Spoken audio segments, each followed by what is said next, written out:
Aku berlindung kepada Allah dari godaan setan yang terkutuk dengan menyebut nama Allah yang Maha Pengasih lagi Maha Penyayang. Segala puji bagi Allah yang telah menurunkan kitab kepada hambanya dan Dia tidak menjadikannya bengkok. Sebagai bimbingan yang lurus untuk memperingatkan akan siksa yang sangat pedih dari sisinya dan memberikan kabar gembira kepada orang-orang mukmin yang mengerjakan kebajikan bahwa mereka akan mendapat balasan yang baik. Mereka kekal di dalamnya bentuk selama-lamanya. Dan untuk memperingatkan kepada orang yang berkata, Allah mengambil seorang anak. Mereka sama sekali tidak mempunyai pengetahuan tentang hal itu. Begitu pula nenek moyang mereka. Alangkah jeleknya kata-kata yang keluar dari mulut mereka. Mereka hanya mengatakan sesuatu kebohongan belaka. Maka barangkali engkau akan mencelakakan dirimu karena bersedih hati setelah mereka berpaling, sekiranya mereka tidak beriman kepada keterangan ini. Sesungguhnya kami telah menjadikan apa yang ada di bumi sebagai perhiasan baginya, untuk kami menguji mereka siapakah di antaranya yang terbaik perbuatannya. Dan kami benar-benar akan menjadikan pula apa yang di atasnya menjadi tanah yang tandus lagi kering. Apakah engkau mengira bahwa orang yang mendiami gua dan yang mempunyai rokim itu termasuk tanda-tanda kebesaran kami yang menakjubkan? Ingatlah ketika pemuda-pemuda itu berlindung ke dalam gua, lalu mereka berdoa, ya Tuhan kami, berikanlah rahmat bagi kami dari sisimu dan sempurnakanlah petunjuk yang lurus bagi dalam urusan kami.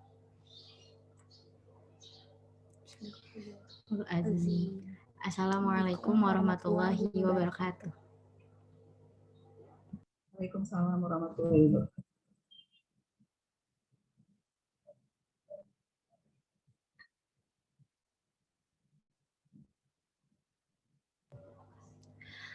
Masya Allah, sangat merdu sekali lantunan ayat suci tadi. Semoga ayat suci yang dibacakan dapat membawa syafaat bagi yang membacakan dan bagi kita yang mendengarkan. Amin ya robbal alamin. Selanjutnya pada rangkaian acara berikutnya yaitu ada sambutan-sambutan. Untuk sambutan yang pertama akan disampaikan oleh Ketua Tim PKMPM Parenting Education kepada yang terhormat Saudari Zaina Sarifatunisa, kami persilahkan. Baik, terima kasih kepada KPMC. Bismillahirrahmanirrahim. Apakah suara saya terdengar? Terdengar, Teh. Terdengar, Teh. Baik. Bismillahirrahmanirrahim. Assalamualaikum warahmatullahi wabarakatuh. Salam sejahtera bagi kita semuanya. Om Swastiastu, Namo Buddhaya, salam kebajikan. Puji dan syukur selalu terucap kepada Allah Subhanahu wa Ta'ala yang telah mempertemukan kita semua di dalam acara seminar parenting dengan tema pentingnya terapi mandiri untuk anak cerebral palsy dan cara penerapan yang bisa dilakukan di rumah. Sholawat beserta salam selalu tercurah limpahkan kepada Nabi Muhammad SAW. Yang terhormat Bunda Dr. Pileli Kurniawati selaku dosen pembimbing PKMPM program Parenting Education ini, yang saya hormati Ibu Febi selaku perwakilan dari RCP Bogor. Lalu yang saya hormati pemateri webinar yang sangat luar biasa sudah bergabung bersama kami, Ibu Lastri Retma, dan kepada Ibu, Bapak, para orang tua sekalian yang saya banggakan. Alhamdulillah acara webinar parenting ini bisa terlaksana dengan lancar, walaupun di tengah pandemi dan dilakukan secara virtual. Terima kasih kepada seluruh Ibu dan juga Bapak, para orang tua yang sudah berpartisipasi di dalam keberlangsungannya webinar parenting education ini. Harapan saya semoga Ibu Bapak sekalian bisa mendapatkan ilmu yang bermanfaat dari kegiatan ini dan mendapatkan banyak relasi teman dari seluruh Indonesia. Lalu semoga acara ini bisa memfasilitasi Ibu atau Bapak para orang tua semua untuk terus melakukan terapi pada anaknya walaupun di tengah pandemi seperti saat ini. Nah, mungkin sekian sambutan dari saya. Selamat menikmati sesi tanya jawab dan juga pematerian yang akan disampaikan oleh Ibu Lastri. Terima kasih. Wabillahi taufiq wal hidayah. Wassalamualaikum warahmatullahi wabarakatuh. Waalaikumsalam warahmatullahi wabarakatuh. Terima kasih kepada Saudari Zaina yang telah menyampaikan sambutannya. Sambutan yang kedua akan disampaikan oleh dosen pembimbing PKMPM Parenting Education kepada yang terhormat Bunda Dr. Pileli Kurniawati SPD MUS, Dipersilahkan. Terima kasih. Bismillahirrahmanirrahim. Assalamualaikum warahmatullahi wabarakatuh. Selamat pagi semuanya. Salam sejahtera saya ucapkan untuk semua. Alhamdulillah, puji syukur senantiasa kita panjatkan kehadirat Allah Subhanahu wa taala. Di pagi yang cerah dan ceria ini alhamdulillah kita masih diberi kesempatan untuk bersilaturahmi dalam acara webinar Parenting Education yang ini diinisiasi oleh tim PKM ya, dan tim PKM itu ini tim apa Neng? Kreativitas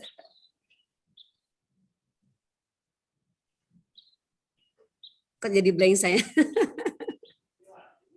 Ya pokoknya ini tim yang luar biasa Ibu, alhamdulillah lolos di ini ya, kita melalui apa namanya persaingan yang banyak dari sekian ratus ribu, jadi alhamdulillah di tim ini bisa lolos dan saya senang sekali. Terima kasih Teh Jain sebagai ketua timnya, yang terhormat Ibu Lastri sebagai pemateri yang dari sekolah ya Bu ya, dari sekolah di apa Bu, di mana mohon maaf Ibu tadi di PAC Bandung. Oh iya, ya, terima kasih telah hadir dan akan sharing mungkin dengan kami semua di sini. Sangat senang sekali. Kemudian juga kepada para peserta atau di sini lebih partisipan mungkin ya Teh ya, partisipan yang ada di Bogor. Kemudian juga terima kasih kepada wakil mitra yang sudah bekerja sama dengan tim mahasiswa ini, juga peserta lainnya dan panitia yang menyelenggarakan. Alhamdulillahirrahmanirrahim. Assalamualaikum warahmatullahi wabarakatuh. Kita semua sangat senang sekali dan saya mengapresiasi atas kegiatan ini. Saya perkenalkan sebagai pembina kemahasiswaan sekaligus juga pembina acara kegiatan kreativitas mahasiswa ini dan juga sekaligus mewakili prodi mungkin program studi pendidikan guru pendidikan anak usia dini. Menyambut baik kegiatan ini sangat luar biasa, apalagi ini menghadirkan pakarnya luar biasa Ibu. Terima kasih telah berkenan hadir dan akan sharing dengan mahasiswa kami, dan ini adalah tentu saja ilmu yang sangat bermanfaat bagi kita semua. Di tengah-tengah pandemik tetap saja masih kita bisa berkreativitas, bisa produktif, bisa sharing dengan para ibu-ibu dan bapak yang hebat ini hadir di sini. Mudah-mudahan ini akan memberikan masukan yang bermanfaat bagi mahasiswa saya, juga tentu saja bagi kami semua. Kegiatannya sangat bermanfaat. Mudah-mudahan Allah memberikan kelancaran acara ini sampai akhir dan semangat untuk mengikuti kegiatan ini. Mudah-mudahan prestasi tetap bisa diraih ya Teh. Salah satu rangkaian kegiatan untuk mewujudkan kreativitas mahasiswa ini, dan saya pikir masih ada kegiatan lain yang lebih meningkatkan lagi kreativitas mahasiswa. Itu saja mungkin Teh Jain dan teman-teman. Teh Indah, terima kasih atas waktunya. Ibu Bapak yang saya hormati, terima kasih atas kehadirannya. Mohon maaf atas segala kekurangannya dan semangat untuk mengikuti kegiatan ini. Mudah-mudahan diberikan kelancaran sampai akhir nanti. Terima kasih, sampai jumpa lagi. Assalamualaikum warahmatullahi wabarakatuh.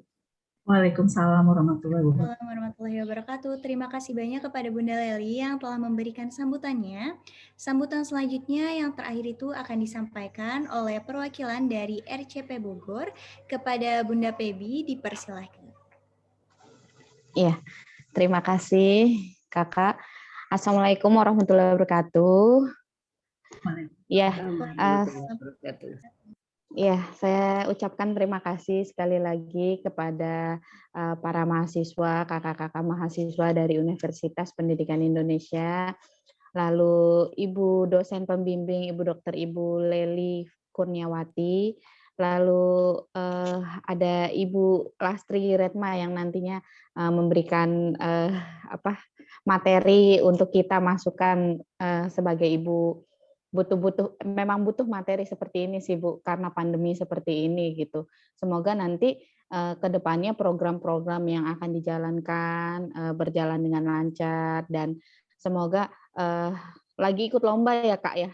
Semoga nanti bisa bermanfaat ilmunya, bisa lancar dengan lomba segala macamnya gitu. Ya, saya sih sekali lagi mengucapkan terima kasih agar ilmunya juga bisa bermanfaat ke kita juga Bu. Gitu. Semoga dengan webinar ini permulaan, nanti ke depannya ada materi-materi yang bisa dipraktekkan oleh ibu-ibu di sini gitu, Bu. Ya, Amin. itu aja sambutan dari saya. Terima kasih banyak atas waktu dan kesempatannya. Wassalamualaikum warahmatullahi wabarakatuh. Waalaikumsalam. Waalaikumsalam warahmatullahi wabarakatuh. Terima kasih banyak kepada Ibu Febi yang telah memberikan sambutannya. Dan terima kasih juga tentunya kepada para partisipan yang sudah bisa hadir dalam kegiatan virtual ini. Perkenalkan, saya Latifah Indah Nurhajijah selaku anggota dari tim PKMPM dan sebagai Master of Ceremony kali ini. Baiklah, untuk mempersingkat waktu, kita akan beranjak pada acara inti, yaitu pematerian mengenai pentingnya terapi mandiri untuk anak cerebral palsy dan cara penerapan yang bisa dilakukan di rumah, yang akan disampaikan oleh Bunda Lastri dan akan dipimpin oleh moderator kita kali ini, yaitu Saudari Rika. Berikut ini saya akan bacakan CV dari Saudari Rika. Boleh untuk operator men-share screen kan? Untuk CV dari Saudari Rika ini, nama lengkap Rika Aprilia Budiman, lalu tempat tanggal lahirnya di Bandung 15 April 2000, dan di sini alamatnya di Jalan Brigjen Katamso, Bandung, dan statusnya sebagai mahasiswa di Pendidikan Khusus Universitas Pendidikan Indonesia. Di sini ada riwayat pendidikannya, dan sekarang itu menjadi mahasiswa di Pendidikan Khusus UPI, mengambil kekhususan anak dengan hambatan motorik. Lalu di sini beserta kontak yang bisa dihubungi. Untuk Saudari Rika, saya persilahkan.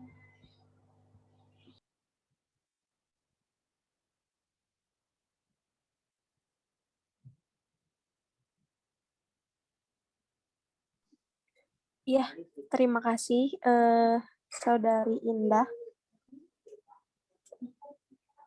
Selamat datang ibu-ibu, ibu, bunda dan ayah dari RCP Bogor. Sekarang Rika akan membacakan CV dari pemateri kita yang luar biasa, Ibu Lastri Retma. Nama lengkap Lastri Retma Damayanti, SPD, tempat tanggal lahir Majalengka 3 Maret 1974, status menikah, riwayat pendidikan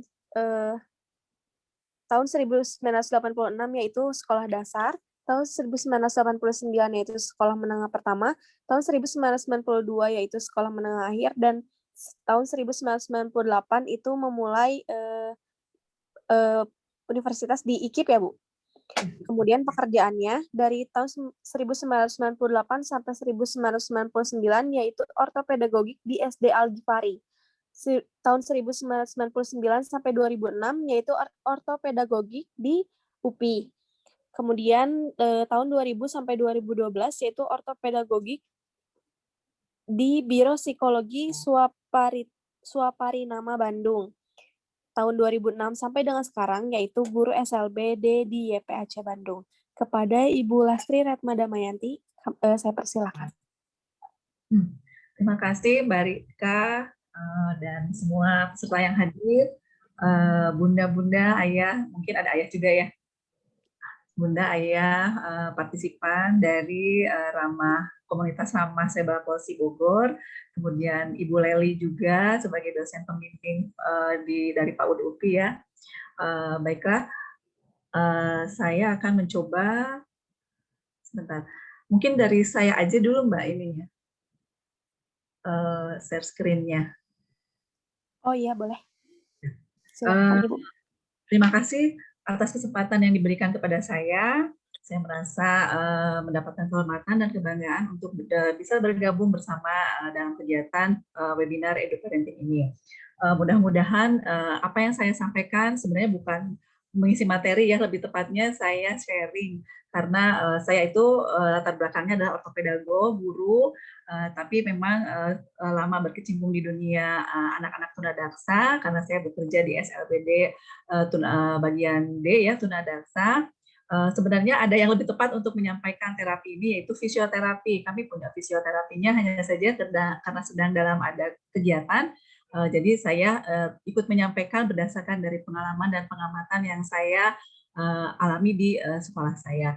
Mungkin materi ini nanti mudah-mudahan dapat memberikan sedikit penerangan untuk yang membutuhkannya, tapi setidaknya ini hanya sebagai materi untuk berbagi saja.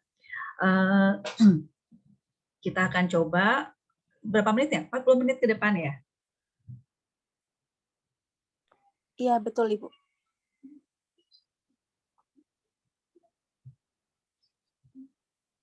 Bisa dibuka, saya mau share screen, Mbak. Oh iya, kepada host.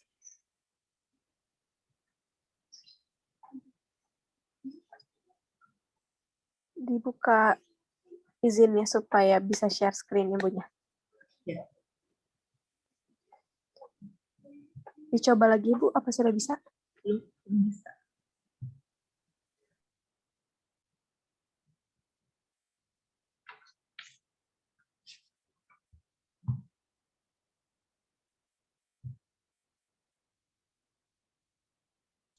Ya, coba silakan, sudah saya buka untuk multiple. Bentar ya.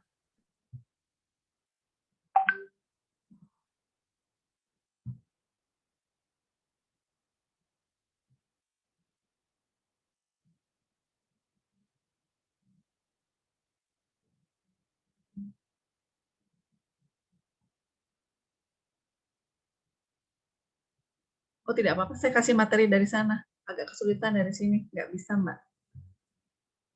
Oh iya, baik. Akan dibantu share screen-nya, ya, Bu.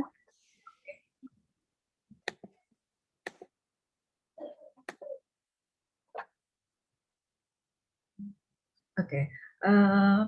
Terima kasih. Tema yang diberikan saat ini adalah untuk saya memberikan sharing tentang pentingnya terapi mandiri untuk anak cerebral palsy. Next. Dalam kondisi pandemi saat ini merubah segala hal ya, merubah berbagai aspek kehidupan kita, apalagi untuk dunia pendidikan. Dunia pendidikan sampai saat ini masih tertutup untuk melakukan kegiatan tatap muka, apalagi dengan kondisi anak-anak berkebutuhan khusus yang pastinya itu mendapatkan dampak juga dari kondisi pandemi ini. Tapi kita tetap tidak boleh putus semangat ya. Kita harus tetap melakukan aktivitas ini, beradaptasi dengan kebiasaan baru. Nah, untuk salah satunya tugas-tugas dari guru dan terapis yang dilakukan di tempat-tempat pusat-pusat terapi dan pendidikan sekarang beralih berbagi dengan orang tua. Nah, orang tua di sini mungkin akan menjadi guru dan pelatih utama di rumah untuk saat ini, porsinya akan jauh lebih banyak lagi. Sekilas untuk ini saya akan membacakan tentang anak CP. Mungkin ini materi ini hanya sekilas saja ya. Anak CP itu adalah anak dengan hambatan gerak yang memiliki kelainan fisik, tubuh, dan atau hambatan ortopedi. Salah satu bentuk kelainan fisiknya adalah cerebral palsy. Seperti yang terjadi saat ini di sekolah saya adalah kebanyakan anak-anak cerebral palsy. Letak kelainan itu terdapat pada sistem saraf pusat. Cerebral palsy ditandai oleh adanya kelainan gerak yang bunda-bunda semuanya, sikap atau bentuk tubuh, gangguan koordinasi, terkadang juga disertai dengan gangguan psikologis dan sensoris yang disebabkan oleh adanya kerusakan atau kehambatan pada masa perkembangan otak. Tujuan dari pendidikan anak dengan hambatan gerak ini adalah bersifat ganda. Yang pertama adalah untuk yang berkaitan dengan aspek rehabilitasi yang sasarannya adalah pemulihan fungsi fisik. Dan yang kedua adalah berhubungan dengan tujuan pendidikan. Untuk anak CP itu penanganannya sangat multidisipliner, dimulai dari dokter, rehab medis, fisioterapi, speech terapi, guru, dan orang tua tentunya. Next, Bu. Next.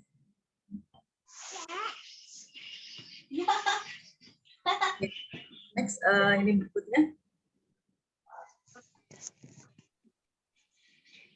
Kalau kamu nambah nggak sih tahu dinamik? Halo. Bisa ke screen berikutnya?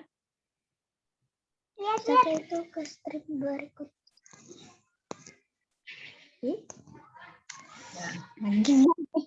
Screen yang kedua dulu ya mungkin ya. Yang sebelumnya. Ya, sebelumnya. Nah, ini. Ya. Cerebral palsy.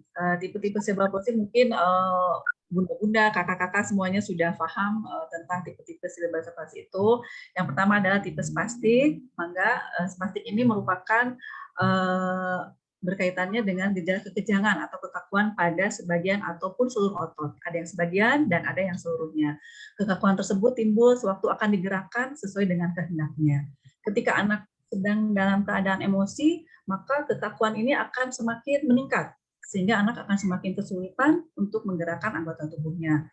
Sebaliknya, ketika anak dalam kondisi tenang, kekakuan itu akan berkurang sedikit demi sedikit. Jadi intinya di anak spastik itu mereka tidak boleh terlalu tegang ya, emosinya betul-betul dijaga. Nah, di displasi spastik ini ekstremitas yang terganggu, jenis-jenis ekstremitasnya itu yang terkena adalah bisa dilihat ada monoplegi, quadriplegi, diplegi, dan hemiplegi. Bisa dilihat di screen berikutnya supaya mudah untuk dibaca. Bajunya kok sama dengan bajunya Mas Muni sekarang dipakai? Next ya, Mbak, Bu. Tahu ini kan? Enggak, sini. Aku di vaksin dulu kali. Nah, ini tipe-tipe cerebral palsy jenis spastik berdasarkan ekstremitas yang terganggunya. Ini Nabil ini. Monoplegi, kemudian jenis hemiplegi itu sebagian dari anggota tubuh, diplegi, dan quadriplegi. Nah, untuk anak-anak saat ini yang banyak di komunitas di sekolah saya adalah diplegi kebanyakan, ekstremitas bawah yang sangat-sangat kaku. Bisa dilihat ya, bunda-bunda, silahkan monoplegi jenisnya semua sudah mengenal ciri-cirinya, hanya ini nama-namanya saja. Monoplegi, hemiplegi, diplegi, dan quadriplegi. Mangga, next.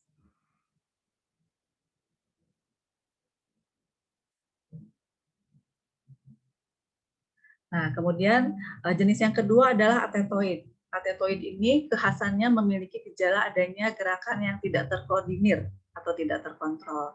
Kemudian ada jenis ataksia. Ataksia itu khas tempoyongan ya, Bunda, di kehilangan keseimbangan. Lalu ada jenis tremor, gerakan-gerakan kecil yang terus-menerus berkelangsungan sehingga tampak seperti bentuk getaran-getaran yang sering terjadi pada alat geraknya. Dan yang berikutnya adalah rigid yang sangat kaku pada otot, gerakan yang sangat kaku. Kadang-kadang dengan spastik agak berbeda-beda tipis antara rigid dengan spastik itu. Ya, next.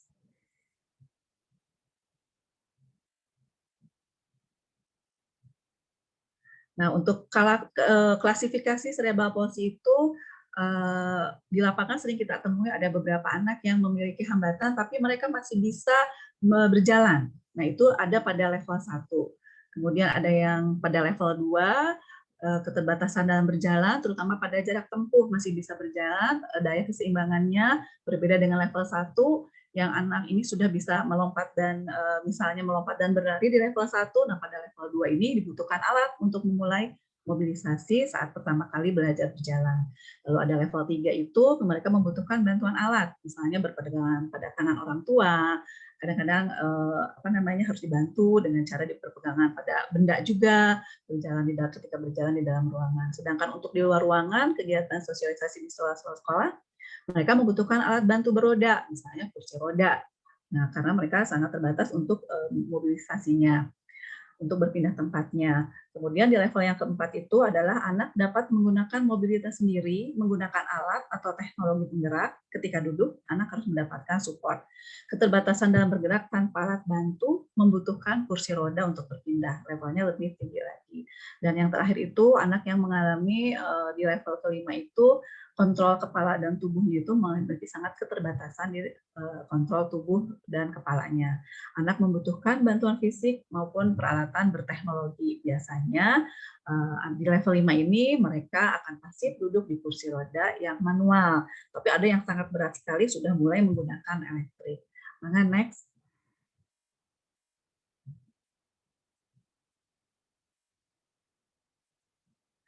Next, Mbak Jaina. Nah, ini gambaran untuk setiap level. Di level 1, mereka bisa naik turun tangga walaupun dengan sedikit hambatan. Lalu di level 2 memerlukan bantuan. Lalu di level 3, level 4, dan level 5. Ini untuk gambaran saja. Mungkin bunda-bunda jauh lebih memahami kondisi anaknya. Kakak-kakak mahasiswa juga sudah bisa observasi bagaimana anak-anak CP pada level 1 sampai 5 ini. Sudah bisa membedakan. Enggak, next.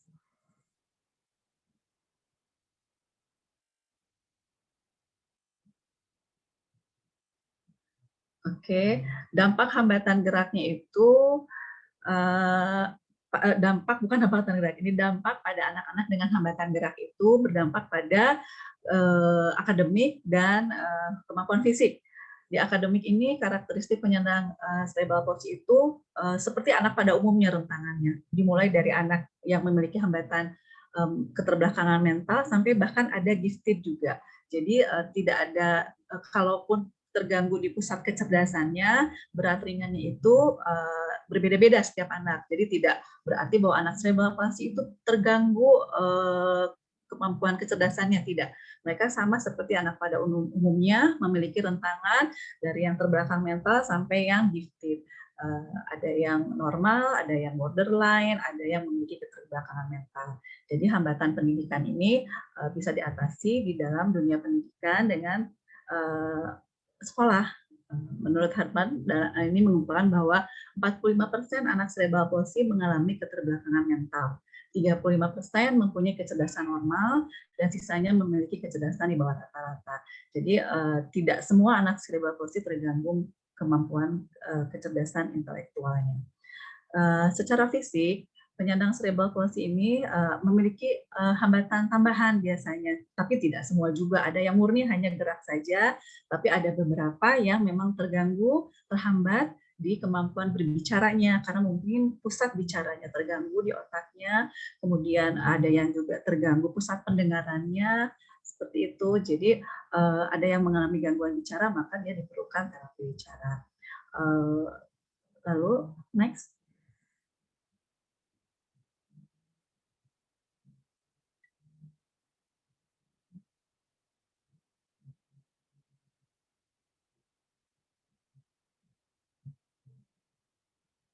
Nah, jenis-jenis terapi untuk anak cerebral palsy.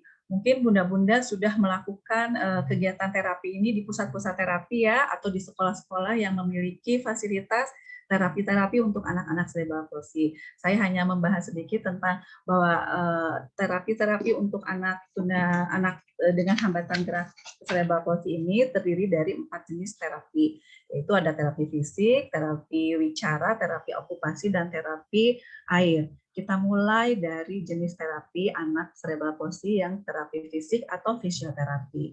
Di sekolah kami memiliki layanan untuk kegiatan fisioterapi bagi anak-anak seperti ini. Di situ terdapat ahlinya, ahli fisioterapi, lalu alat-alat yang dibutuhkan untuk kegiatan fisioterapi juga. Nah, kegiatan dari terapi fisik ini adalah tujuannya memperbaiki, terapi fisik itu tindakan rehabilitasi untuk menghindari atau meminimalkan keterbatasan fisik akibat cedera atau penyakit. Terapi ini bisa dilakukan dari semua rentang usia dengan berbagai macam tujuan. Yang pada dasarnya, tujuan terapi fisik ini adalah memperbaiki, mencegah postur dan pola gerakan abnormal, dan mengajarkan postur dan pola gerak yang normal. Jika tubuh menderita cedera permanen atau penyakit tertentu, berarti terapi ini dapat dilakukan untuk mengurangi dampaknya. Jadi jika kelainan itu sudah permanen, setidaknya dampaknya itu dikurangi dan tidak menjadi buruk semakin ke depannya semakin buruk. Setidaknya dipertahankan, minimal ada peningkatan sedikit kalau sudah permanen. Tindakan terapi ini bisa dilakukan dengan berbagai cara, yaitu penanganan secara manual yang seperti masas, inhibisi, stimulasi, dan ada lagi yang dilakukan dengan menggunakan alat. Ada alat-alatnya yang diperlukan untuk melakukan terapi fisik ini. Nah, metode yang digunakannya itu diantaranya adalah inhibisi, yaitu untuk menghambat dan menurunkan tonus otot. Kemudian ada stimulasi, yaitu untuk memperkuat dan meningkatkan tonus otot melalui proprioseptif, ya, gerak otot dalam, dan taktil, perabaan. Biasanya diusap, disentuh, melakukan kegiatan stimulasi. Lalu ada fasilitasi. Fasilitasi adalah upaya untuk mempermudah reaksi otomatis dan gerak motor yang sempurna pada tonus otot normal. Mangga berikutnya. Terapi yang kedua adalah terapi wicara. Nah, ini foto untuk kegiatan selama melakukan terapi fisik. Terapi yang dilakukan oleh ahli-ahli terapi di sekolah kami, ini adalah kegiatannya, anak belajar untuk bergerak. anak ini bisa berjalan tapi dengan bantuan. Nah, ini latihan-latihan ini untuk menguatkan otot-ototnya, untuk melemaskan otot-ototnya, menghilangkan kekakuan pada sendi-sendi di ototnya, sehingga anak optimal dalam bergerak, dalam mobilitas, dari kursi roda ke duduk ke bawah, atau sebaliknya dari bawah untuk ke kursi roda. Nah, ini latihan-latihan yang dilakukannya. Memang ini kan hanya sekilas ya, intinya sebenarnya harusnya langsung praktek langsung, tapi nanti saya akan paparkan melalui video-videonya. Mangga next.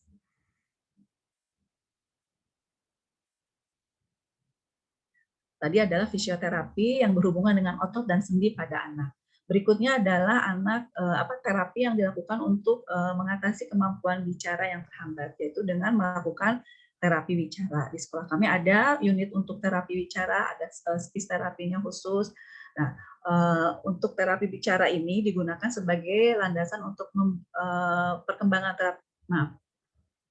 untuk melatih kemampuan berbicara anak, termasuk di dalamnya adalah proses menelan, karena berbicara itu sangat berhubungan dengan proses menelan, proses irama, kelancaran, gangguan, mungkin ada gangguan neuromotor juga, ada gangguan artikulasi juga. Nah, di fungsi dari speech therapy itu, terapi bicara itu yaitu untuk latihan-latihan meningkatkan latihan-latihan oral motor anak, oral motor anak. Kemudian juga kelancaran, ada yang sudah berbicara tapi cepat berbicaranya, nah dilatih untuk melatih irama anaknya. Kemudian ada anak yang ngeces, istilahnya hipersaliva, nah dilatih untuk bisa menelan, mengisap, meniup, ada teknik-teknik latihannya dan ada alat-alat khusus yang diberikan oleh terapisnya. Nah, latihan-latihan ini bisa nanti dilakukan di rumah.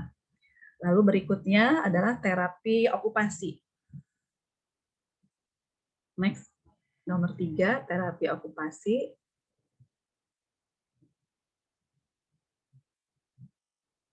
Untuk terapi okupasi ini adalah terapi non-farmakologis, yaitu dilakukan untuk memperbaiki dan menjaga kondisi kejiwaan anak. Ini sangat penting ya bunda-bunda, kakak-kakak. Selain dari melatih fisik, melatih bicaranya, melatih fisiknya, terapi okupasi tidak kalah pentingnya.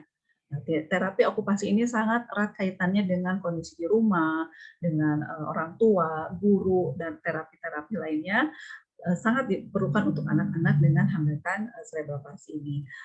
Kenapa? Karena ini diperlukan untuk menjaga kondisi kejiwaan anak agar mampu bertahan dan bersosialisasi dengan lingkungan masyarakat sekitar dengan harapan anak dapat terus bekerja dan berhubungan baik dengan keluarga, teman, dan sistem pendukung yang ada ketika menjalani terapi. Nah, untuk terapi okupasi ini dilakukan dalam 3 jenis. Yang pertama adalah terapi untuk perawatan diri. Istilahnya kita menggunakan istilah activity daily living. Merawat diri mulai dari belajar menggosok gigi, belajar mandi, belajar makan, minum, itu istilah di perawatan diri namanya adalah okupasi terapi activity daily living. Yang berhubungan dengan kemampuan dirinya dalam mengurus dirinya sendiri. Lalu berikutnya adalah productivity, terapi productivity atau kerja. Mereka dilatih bagaimana dipersiapkan nanti sesudah mereka bisa mengurus dirinya, mereka bisa bekerja. Anak-anak cerebral palsy juga diharapkan mereka bisa bekerja, kemudian bisa menghasilkan, menambah penghasilan untuk menghidupi dirinya sendiri dan mandiri di masa yang akan datang. Dan jangan lupa juga ketika mereka diberikan terapi, berbagai terapi, mereka juga diberi kesempatan untuk leisure, diberikan kesempatan untuk memanfaatkan waktu luangnya. Bagaimana mereka bisa melaksanakan hobinya, hobi apa saja dimulai dari minatnya. Sama seperti anak pada umumnya, mereka juga harus diberi kesempatan untuk mengembangkan dirinya, untuk mengembangkan kemampuan-kemampuan yang dia miliki sesuai dengan bakat dan minatnya. Ya, next. Nah, ini jenis-jenis terapi yang dilakukan ketika melakukan okupasi terapi. Diperlakukan untuk sebelum ke merawat diri. Mungkin bunda-bunda sudah tidak asing dengan kegiatan ADL ya bunda, activity daily living, bahwa anak-anak itu harus bisa mengurus dirinya, apa yang masih bisa dikerjakan harus dikerjakan. makan, minum, berpakaian, menyisir rambut. Nah, ini dasar-dasar dari terapi okupasi di awal. Next. Dan yang terakhir adalah terapi air atau hidroterapi. Hidroterapi ini perawatan dan penyembuhan dengan menggunakan air untuk mendapatkan efek terapis. Secara khusus, air memiliki kualitas untuk mencapai respon tubuh yang bisa menyembuhkan simptom-simptom dan meningkatkan mekanisme tubuh dalam menghadapi ancaman eksternal. Media air ini bisa digunakan karena faktor keterapungan, baik di kolam renang maupun di kolam terapi. Nah, mungkin sudah biasa juga ini ya, tidak aneh juga bagaimana pentingnya hidroterapi untuk anak-anak cerebral palsy. Nah, di sekolah kami yang kami lakukan saja itu mereka berkala untuk melakukan kegiatan pergi berwisata air, misalnya ke kolam renang di Ciater atau di kolam-kolam renang di manapun yang ada di Bandung atau keluar kota selain dari untuk berkarya wisata. Biasanya tujuan kami itu biasanya ke yang ada kolam renangnya.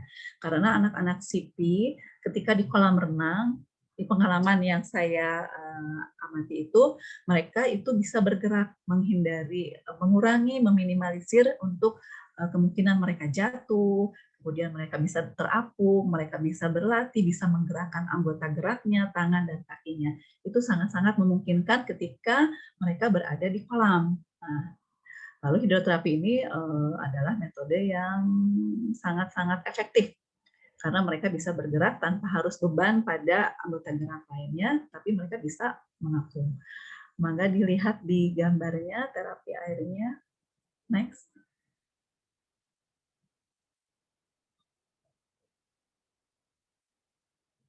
Nah, ini kegiatan-kegiatan yang dilakukan ketika di hidroterapi. Selain dari berwisata, mereka juga mendapatkan terapi untuk menggerakkan anggota-anggota tubuhnya. Mereka sangat senang ketika berada di kolam renang ini, karena air ini membuat mereka ringan untuk menggerakkan anggota badannya. Keadaan rileks juga dirasakan anak nantinya, sehingga membuat ketegangan atau kekakuan otot anak menjadi berkurang. Apabila kekakuan pada otot anak berkurang, maka fungsi geraknya akan menjadi lebih maksimal. Ini salah satu untuk merilekskan otot-ototnya. Harusnya ini dilakukan secara rutin. Cuma dalam kondisi pandemi saat ini, memang kegiatan ini sudah tidak mungkin dilakukan, walaupun kegiatannya baik, tapi harus betul-betul kita pilah dan memilih tempat yang tidak terlalu banyak orang berkerumun, karena pada saat ini di kegiatan di kolam renang ini droplet itu sangat memungkinkan untuk berterbangan, kemudian saling menularkan ini sangat besar. Mungkin ini dihindari kalau untuk ke tempat-tempat umum untuk saat ini. Mangga next.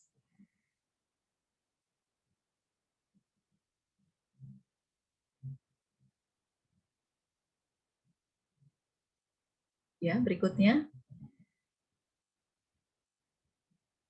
Nah, ini adalah alat-alat yang digunakan untuk membantu anak-anak bergerak. Mobilitas anak-anak bisa dibantu menggunakan alat-alat ini untuk melatihnya. Mungkin ada yang sudah memilikinya di rumah atau bisa memodifikasinya di rumah. Ini alat-alat yang bisa dipakai. Exercise mat mungkin yang biasa digunakan ibu-ibu untuk yoga. Kalau tidak ada exercise mat mungkin bisa karpet. Tapi harus diperhatikan kalau seperti karpet itu licin bagian bawahnya. Nah, ini yang untuk lebih tepatnya mungkin ini exercise mat bisa digunakan untuk latihan aman untuk anak-anak. Kemudian ada incline mat, ini bisa dibikin, bisa dipesan atau bisa dimodifikasi dari alat yang ada di rumah.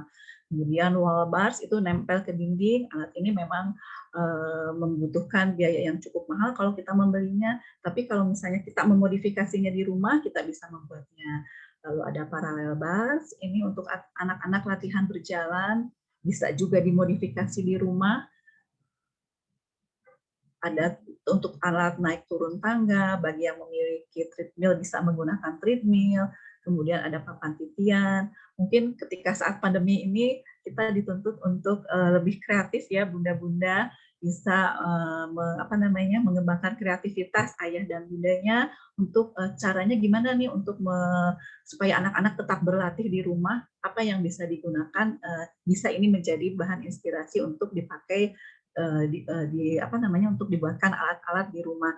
Karena kondisi pandemi saat ini kita tidak bisa memprediksikan sampai kapan. Mungkin kita yang harus memikirkan itu alat-alat apa yang bisa digunakan untuk anak-anak bisa berlatih di rumah. Mungkin kerekan untuk melatih kulaiwait.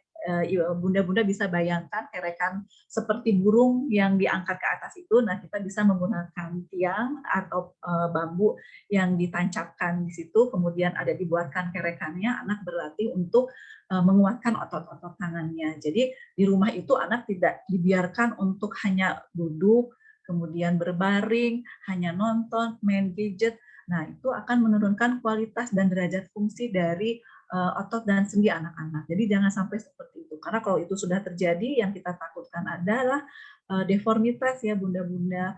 Mereka tidak digerakkan, mereka tidak dilatih otot-otot dan sendinya, sehingga nanti mengalami kekakuan yang lebih buruk lagi. Nah, kita hindari itu, kita buatkan alat-alat untuk anak-anak kita di rumah yang sederhana. Nah, alatnya bisa diinspirasi dari yang seperti saya tampilkan ini. Next.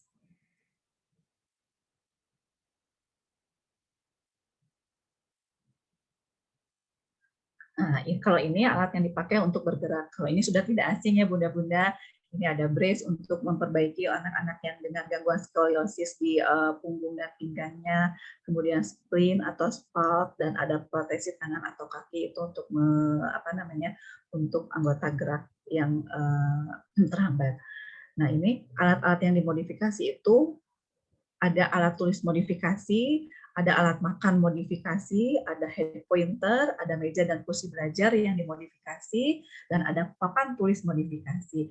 Intinya bahwa apapun yang ada di rumah bisa kita gunakan untuk anak kita dengan menginspirasi dari alat-alat yang biasa digunakan di tempat terapi. Next. Bagaimana melakukan terapi selama di rumah dalam kondisi pandemi sekarang? Kalau saya lebih ke berkomunikasi dulu dengan terapis atau guru yang berhubungan dengan anak kita. Jadi kita bisa minta tugas, pekerjaan, ilmu yang bisa diterapkan di rumah kepada terapis-terapis yang biasa melakukan kegiatan terapi pada anak kita. Kenapa harus selalu berkomunikasi dengan para terapis? Karena kegiatan terapi itu harus oleh ahlinya. Jadi kita tidak bisa sembarangan melakukan terapi terhadap anak-anak dengan hambatan cerebral palsy ini. Mereka harus khusus oleh ahlinya. Nah, ketika kita berkomunikasi terus dengan ahlinya, dengan terapis-terapisnya, maka kita akan diberikan ilmu apa yang bisa dilakukan di rumah. Nah, itu yang penting, sangat penting adalah komunikasi dengan mereka. Misalnya masas itu tidak bisa sembarangan kita melakukan masas terhadap anak dengan hambatan CP. Harus kita diajarkan dulu, harus ada dulu semacam kursus singkatnya dengan terapis itu. Jadi tidak bisa melakukan sembarangan itu. Tapi mungkin untuk bunda-bunda sudah terbiasa, jadi tinggal meneruskan saja. Next.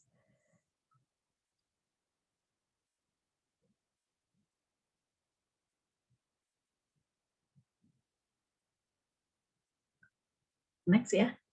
Nah, untuk kondisi pandemi yang berdampak ini, bagaimana peran orang tuanya? Sesudah kita berhubungan tadi dengan terapis yang kita biasa melakukan kegiatan terapi, kita melakukan manajemen perilaku. Ya, manajemen perilaku ini dipakai ada behavior modification namanya. Jadi anak-anak kita selain dari melakukan terapi yang diajarkan oleh terapisnya itu yang bersifat medis dan lain sebagainya, kita juga mengajarkan modifikasi perilaku untuk anak-anak berkebutuhan khusus.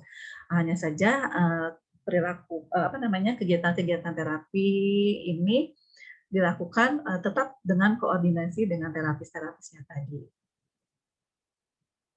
Mangga silakan layar berikutnya.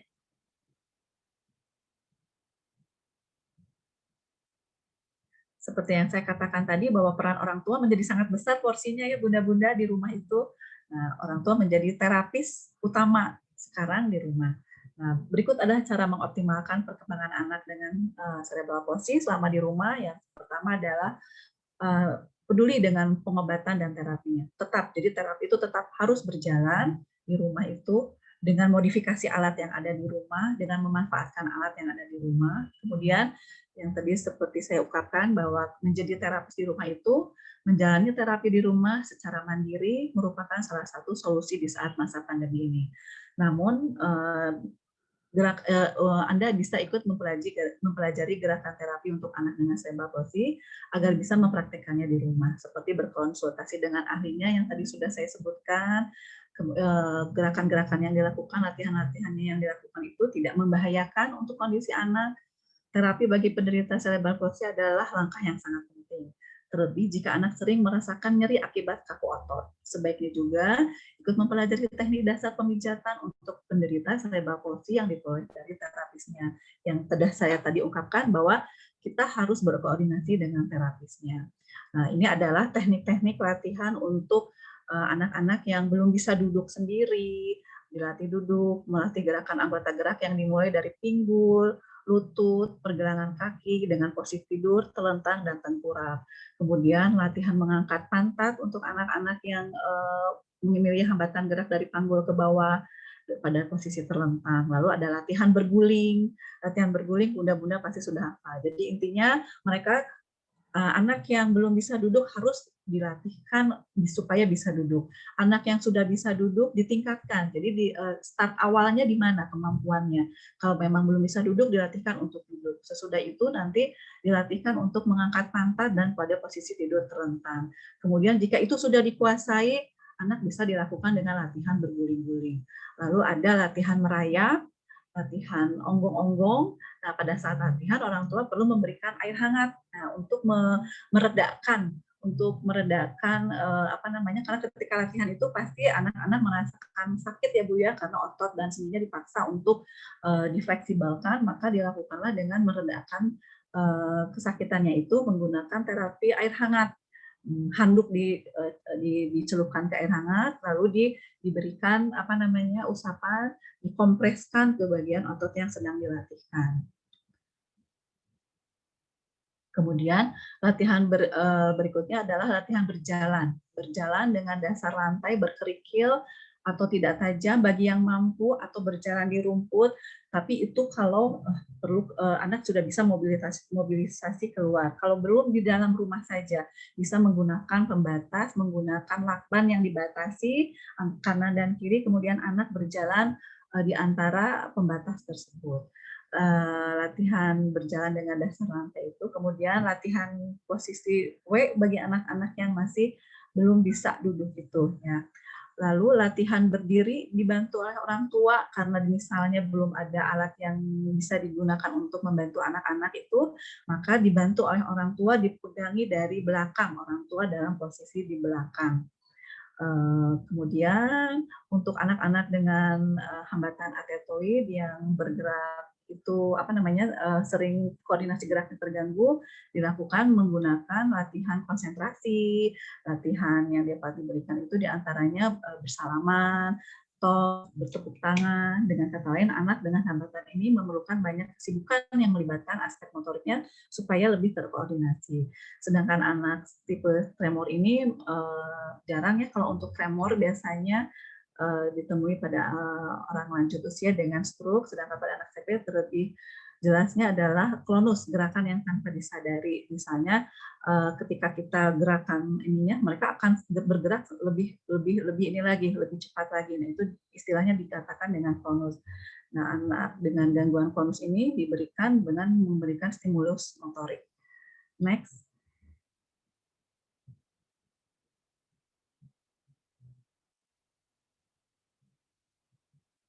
Ya, berikutnya.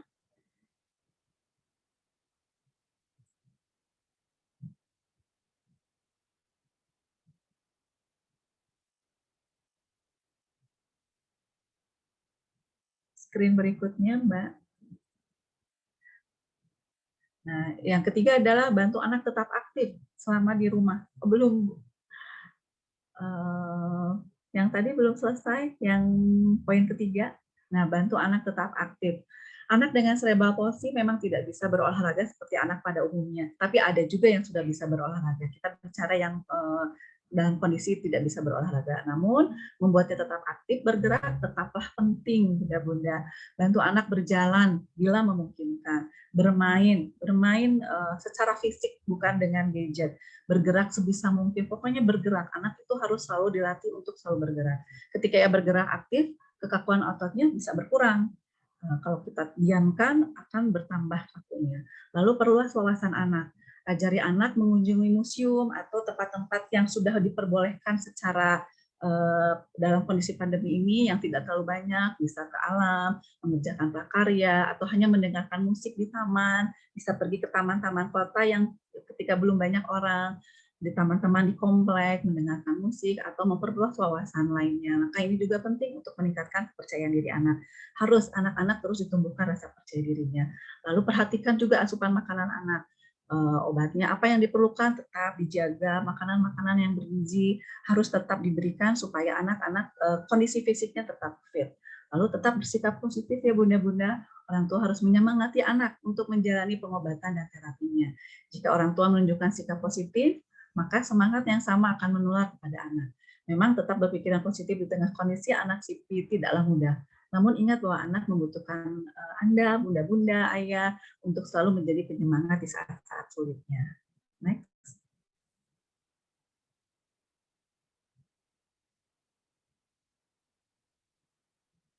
Nah, alat yang dapat digunakan sebagai pendukung, seperti yang tadi sudah ada saya ungkapkan, yang bisa dimodifikasi di rumah itu adalah alat-alat yang sederhana, yang sudah dicontohkan pada slide sebelumnya.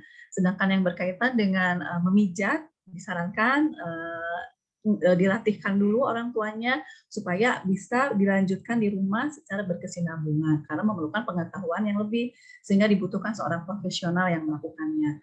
Orang tua bisa tapi dilatih dulu. Latihan-latihan sederhana yang dilakukan selama di rumah berdampak kepada peralatan yang dibutuhkan. Di rumah pun bisa, sifatnya sangat sederhana. Alat-alat tersebut bisa bantal digunakan, bisa matras. Nah, matrasnya bisa diganti dengan karpet, kemudian ada kompresan, ada air hangat yang dapat digunakan untuk mengkompres otot yang kaku. Handuk bisa digunakan juga Bunda. Nah, nanti saya menyarankan untuk yang matras itu kalau diganti dengan karpet sangat berhati-hati karena takutnya licin. Oke, mungkin itu saja yang bisa saya sampaikan. Di sini akan saya coba tampilkan cara latihannya ya. Maaf kakak, kita tampilkan videonya. Terima kasih untuk paparannya. Kita akan sekarang melihat video latihan untuk anak-anak dengan hambatan cerebral palsy. Ada videonya ya? Ada Ibu yang tadi Ibu kirimkan, sebentar kami tes dulu ya. Mungkin itu paparan materi yang bukan materi ya, sharing aja sekilas tentang hal-hal yang sebenarnya mungkin sudah diketahui hanya untuk diingatkan kembali. Nah, ini bentuk latihan yang kami lakukan di sekolah kami.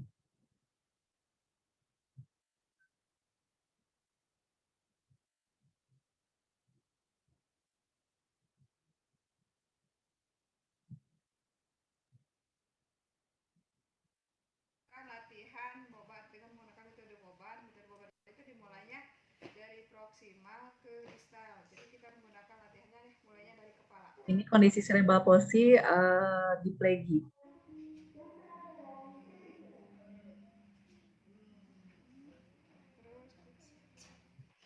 Ini fungsinya untuk menghilangkan adanya spastik. Dilemaskan dulu otot-ototnya. Tidak langsung digerakkan anggota geraknya. Kita lakukan di kanan.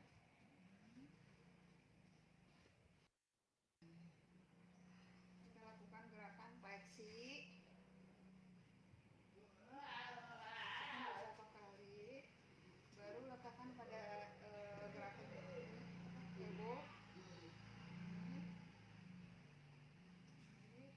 Kita akan lakukan dulu latihan secara pasif, baru dilakukan secara bobat. Nih.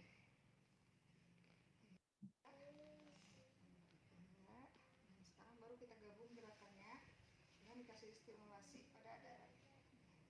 Ini cara menggerakkan anggota ekstremitas atas atau anggota gerak tangan.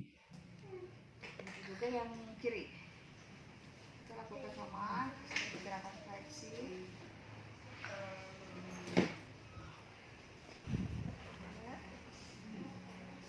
fleksi pada elbow.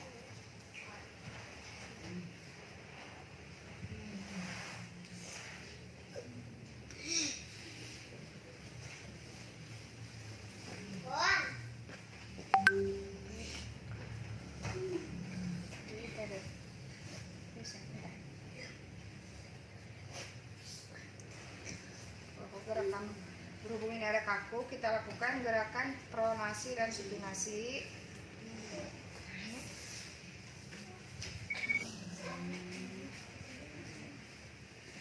Oh, izin sebentar.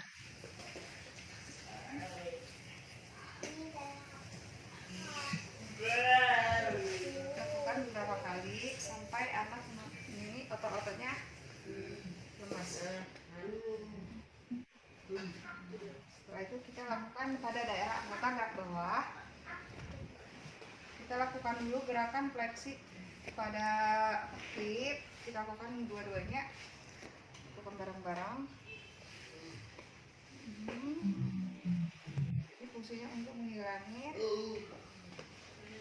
kekakuan pada daerah hip. Ke kanan dan ke kiri.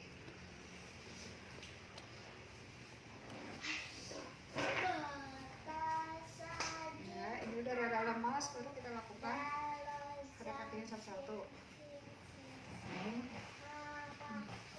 Ini mengalami adanya kakuan, adanya atrofi pada otot, adanya spastik daerah gastro, hamstring. Jadi kita lakukan satu persatu.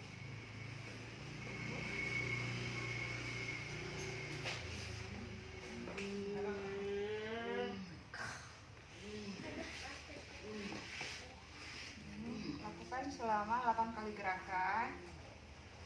Ya.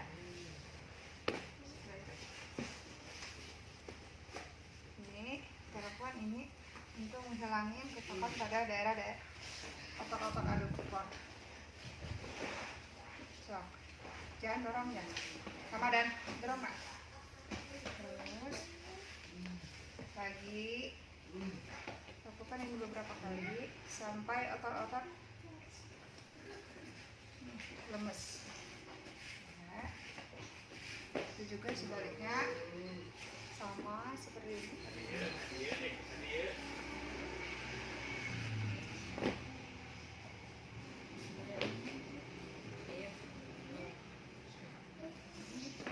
Sudah lemas. Sekarang kita lakukan gerakan bridging untuk meningkatkan kekuatan otot pada daerah paha, daerah pinggang.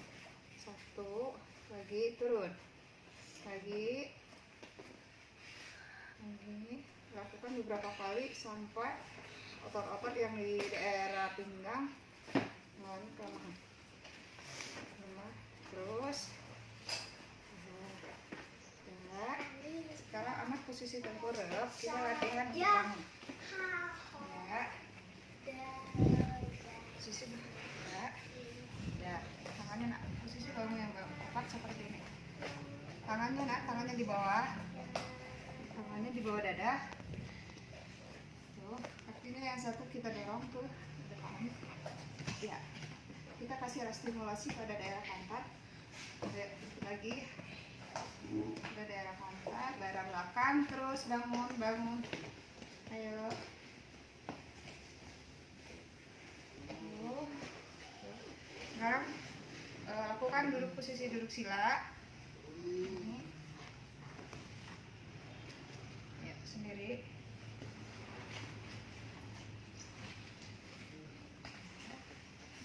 Untuk melakukan latihan keseimbangan pada posisi duduk, kita lakukan gerakan. Terus kita dorong. Lihat. Tegak.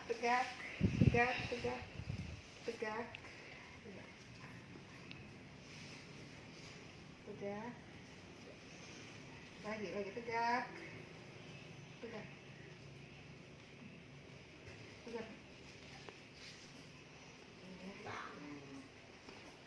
Cukup itu juga. Ya, itu latihan yang untuk melatih mengurangi kekakuan pada otot dan sendi anak cerebral palsy di PEGI. Berikutnya mungkin yang latihan menggunakan alat, Mbak, bisa ditampilkan. Ini nanti untuk latihan-latihan ini bisa nanti di-share kalau ada yang membutuhkan, silahkan untuk digunakan. Ada yang menggunakan alat saja langsung. Ya, baik. Kami proses dulu ya, Bu ya. Nah, tadi bisa terlihat latihan-latihan itu tidak ada mungkin bunda-bunda sudah biasa melihat latihan-latihan seperti ini. Saya hanya mereview ulang lagi bahwa ada yang namanya proses stimulus. Jadi ketika mereka digerakkan, diusap bagian punggungnya itu adalah untuk upaya mengurangi kekakuannya. Dan sesudah itu nanti akan ada kalau sesudah latihan itu yang tadi teknik pengompresan itu untuk mengurangi rasa sakitnya. Itu latihan untuk anak dengan cerebral palsy dengan hambatan dipleki. Ada 2 jenis video yang itu yang saya yang bisa dijadikan salah satu referensi, dan berikutnya adalah cara bagaimana menggunakan alat-alat mobilitas untuk anak-anak dengan hambatan cerebral palsy.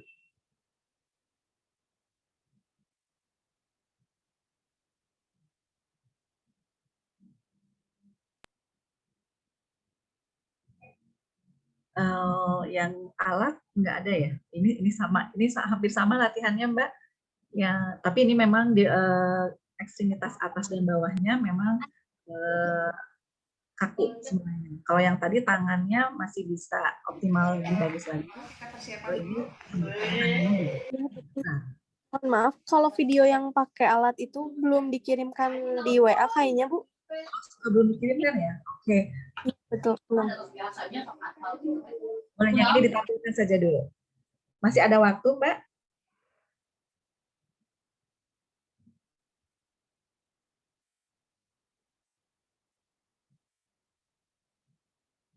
Tidak apa-apa, yang ini ditampilkan saja dulu. Kita lihat dulu. Ini anak disuruh bangun sendiri. Ini kaki ini. Ayo, bangun sendiri.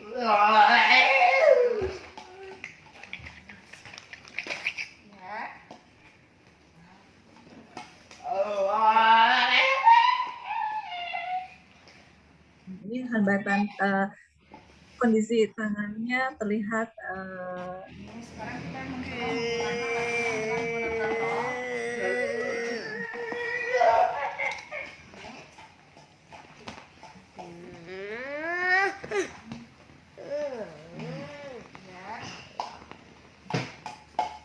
dia mengalami hambatan pada daerah hip dan daerah pinggang dengan mengalami spasm.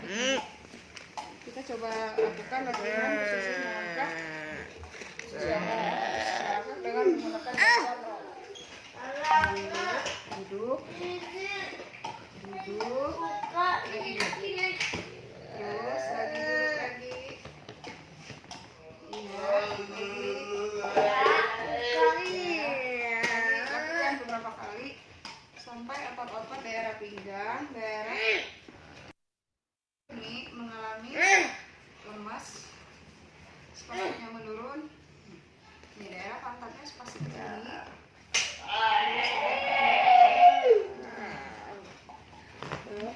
tinggi. Kurang 30 kali.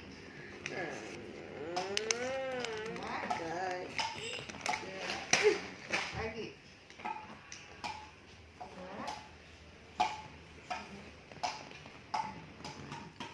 Dengan keadaan otot-otot daerah ini yang sudah mengalami lemas, kita coba buka roll. Ini kita coba buka rollnya. Udah.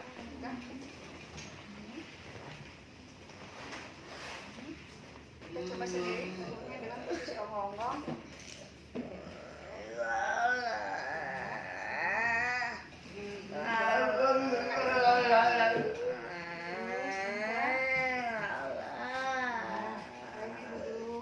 Lagi angkat lagi.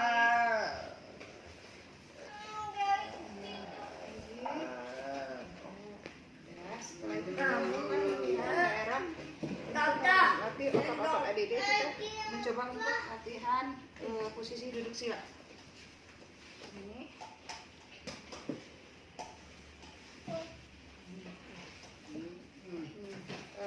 ini spasinya tinggi, jadi kita biar anak tidak merasa sakit, kita kasih dia sendiri yang melakukan fiksasi pada daerah ini.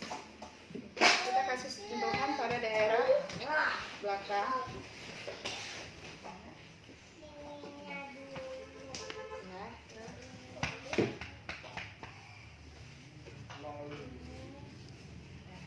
Ini lakukan beberapa kali.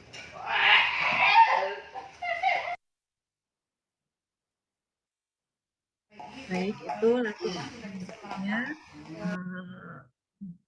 bisa nanti ditampilkan untuk latihan untuk berjalan di tangga. Itu adalah tadi dua siswa istimewa kami, Agung dan Iqbal. Mereka memiliki kecerdasan normal.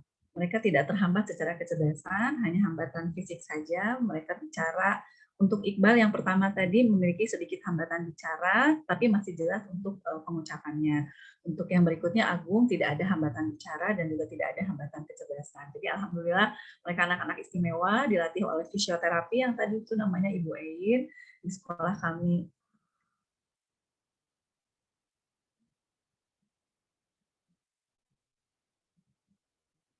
Untuk yang Oke, mungkin cukup karena waktunya sudah menunjukkan pukul 11.20 ya, Bunda-bunda dan semuanya. Demikian paparan dari saya, mungkin bukan hal yang luar biasa, bukan hal yang istimewa, mungkin Bunda-bunda sudah terbiasa. Saya hanya coba menyampaikan bagi yang memang membutuhkannya. Mohon maaf apabila dalam penyampaiannya masih kurang bisa memuaskan, karena ini hanya sebatas sharing saja.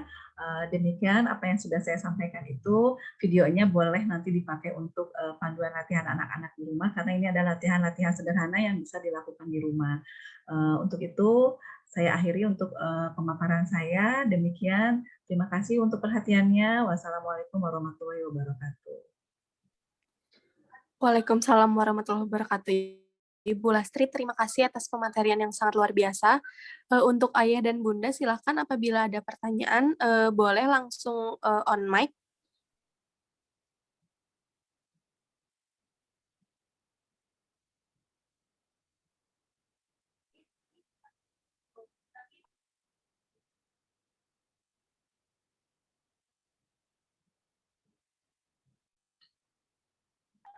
Ya, silahkan Ayah dan Bunda untuk langsung on mic apabila ada pertanyaan-pertanyaan yang ingin ditanyakan kepada pemateri kita hari ini.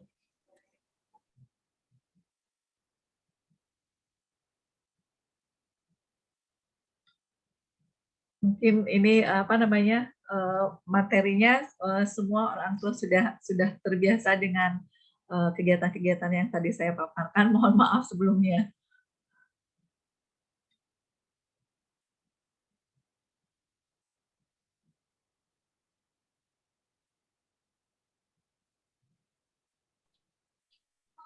Terima kasih banyak Ibu, sangat mungkin menambah pengetahuan kami juga, teman-teman mahasiswa. Kemudian ada sedikit materi juga mungkin yang bisa menambah pengetahuan Ayah dan Bunda.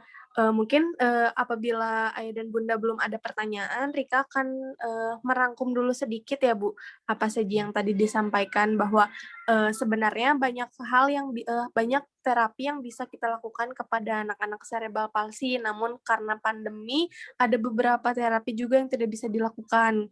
Nah, tapi tetap kita harus melakukan terapi kepada anak karena mengantisipasi atau mencegah adanya kekakuan yang semakin parah, begitu ya Bu. Sebenarnya alat-alatnya pun juga bisa kita sesuaikan dengan alat-alat yang ada di rumah juga ya Bu. Bisa dimodifikasi. Iya betul, bisa dimodifikasi.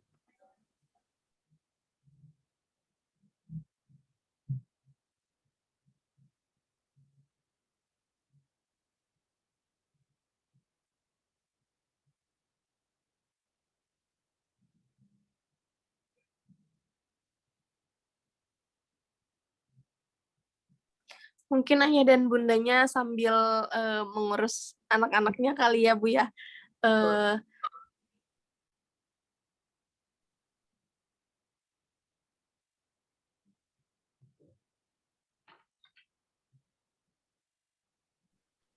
Baiklah, kalau seperti itu nanti Rika dan tim akan kirim materi yang tadi sudah disampaikan ke grup WA. Siapa tahu nanti pertanyaannya akan muncul ketika sambil berjalan gitu ya Bu setelah webinar ini. Mungkin kalau nanti ada pertanyaan nanti Rika tanyakan langsung ke Ibu. Nanti Rika share lagi jawabannya ke Ayah dan Bunda.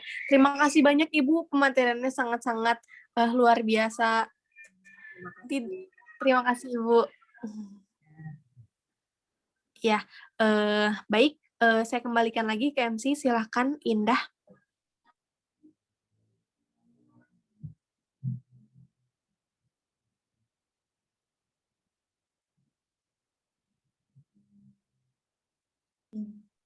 Wah, Masya Allah sekali ya pematerian yang diberikan oleh Ibu Lasti sangat bermanfaat juga untuk kami selaku mahasiswa dan semoga bisa bermanfaat juga untuk para partisipan yang hadir di sini. Dan tidak terasa waktu kita sudah akan ada di penghujung acara.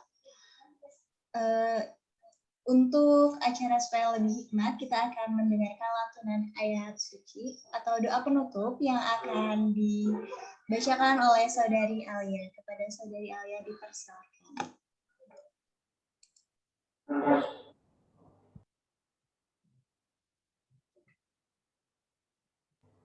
Bismillahirrahmanirrahim. Assalamualaikum warahmatullahi wabarakatuh. Waalaikumsalam. Warahmatullahi wabarakatuh. Astaghfirullahalazim, astaghfirullahalazim, astaghfirullahalazim. Allahumma la sahla illa ma ja'altahu sahla wa anta taj'alul hazna idza syi'ta sahla. Allahumma faqihu fid din wa 'allimhu ta'lim wa atihil hikmah. Raditu billahi rabba wa bil islami dina wa bi Muhammadin sallallahu alaihi wasallam nabiyya. Subhanakallahumma wa bihamdika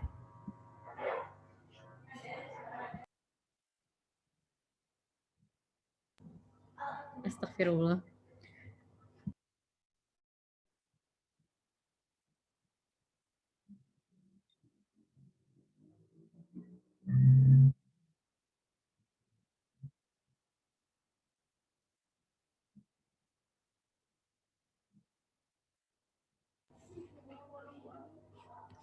Saya ulang ya. Subhanakallahumma wa bihamdika asyhadu alla ilaha illa anta astaghfiruka wa atubu ilaik. Wassalamualaikum warahmatullahi wabarakatuh. Waalaikumsalam Waalaikumsalam warahmatullahi wabarakatuh. Alhamdulillah, terima kasih kepada Saudari Alia yang telah melantunkan doa penutupnya. Semoga kita semua mendapatkan syafaat, baik bagi yang membawakan ataupun kita yang mendengarkan. Amin ya rabbal alamin. Terima kasih saya ucapkan kepada pemateri kali ini, yaitu Bunda Lastri yang sudah memberikan pematerian yang sangat luar biasa. Terima kasih juga kepada Bunda Leli yang sudah ikut menghadiri acara kali ini dan kepada seluruh partisipan yang hadir pada acara kali ini. Saya selaku MC mohon maaf bila banyak kesalahan dan kendala yang terjadi. Namun sebelum kita mengakhiri acara, saya meminta para partisipan, Bapak dan Ibu, untuk mengaktifkan kamera karena kita akan mengadakan sesi dokumentasi terlebih dahulu. Boleh kepada Bapak dan Ibu untuk mengaktifkan kameranya. Dan kepada operator dimohon untuk mendokumentasikannya. Apakah ada yang ingin on cam lagi? Oke, sepertinya ya. Oke, 1, 2, 3. Oke, lagi, satu kali lagi. 1, 2, 3. Baik. Ya sudah siap. Seluruh rangkaian acara telah terlaksana dan kami ucapkan terima kasih kepada seluruh partisipan dan kepada seluruh pihak terkait. Ya, untuk info webinar selanjutnya akan diinformasikan kembali di grup WhatsApp yang sudah ada dan untuk waktunya pun akan kami informasikan kembali. Wabillahi taufiq wal hidayah. Wassalamualaikum warahmatullahi wabarakatuh. Waalaikumsalam warahmatullahi wabarakatuh. Ibu Lastri, terima kasih banyak. Maaf kekurangannya. Terima kasih banyak, bagus sekali Ibu Panitia, terima kasih banyak. Ibu Mitra juga terima kasih, dan para peserta terima kasih banyak, para partisipan. Sukses semuanya ya.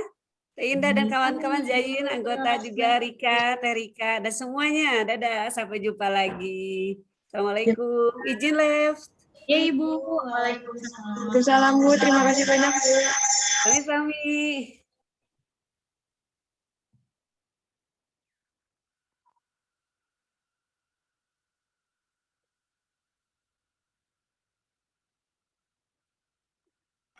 Lah Umi, baru nongol sekarang Umi. Astagfirullahaladzim. Kemana aja Umi?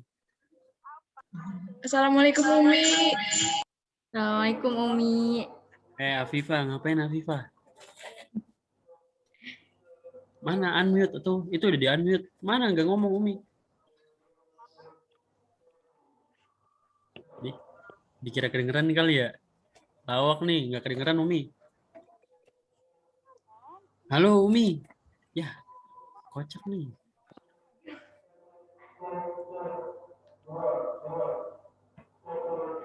Udah kelar. Ya, gimana?